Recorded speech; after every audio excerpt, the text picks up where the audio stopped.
Hello అందరికీ నమస్తే. నేను మీ Swapna. Welcome back to my channel. ఈరోజు నా వీడియోలో వంకాయ కలకూర కర్రీ అండి.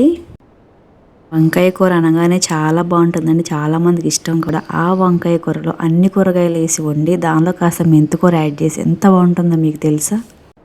మా ఇంట్లో అయితే కనీసం వారం రోజులు 3 రోజులు పక్కా ఈ వంకాయ కూర మాత్రమే ఉంటుంది. ఈ అద్దరిపోయే వీడియో మీకోసం. ఒక్కసారి మీరు కూడా ట్రై చేయండి. ఈ వంకాయ కూర చేసుకునే టైంలో మాత్రమే వంకాయ కూరలోకి ఏమేమి ఎక్స్ట్రా యాడ్ చేసుకుంటున్నామో అవన్నీ ముందుగా కట్ చేసి పక్కన పెట్టుకోండి. వంకాయ ముక్కలు కూడా మనం ముందుగా కట్ చేసి పెట్టుకుంటే ఆ కూర వండే టైంలోనే అవి వంకాయ ముక్కలు కండైపోతాయి. సో అందువల్ల వంకాయ ముక్కలు ఏటి కట్ చేసుకుని వేసుకుంటే చాలా బాగుంటుంది కర్రీ అయితే, లేకపోతే కూర కండైపోతుంది. ఈ కర్రీలోకి మీకు నచ్చినట్లయితే ఎక్స్ట్రా చింతపండు పులుసుని కూడా యాడ్ చేసుకోవచ్చు.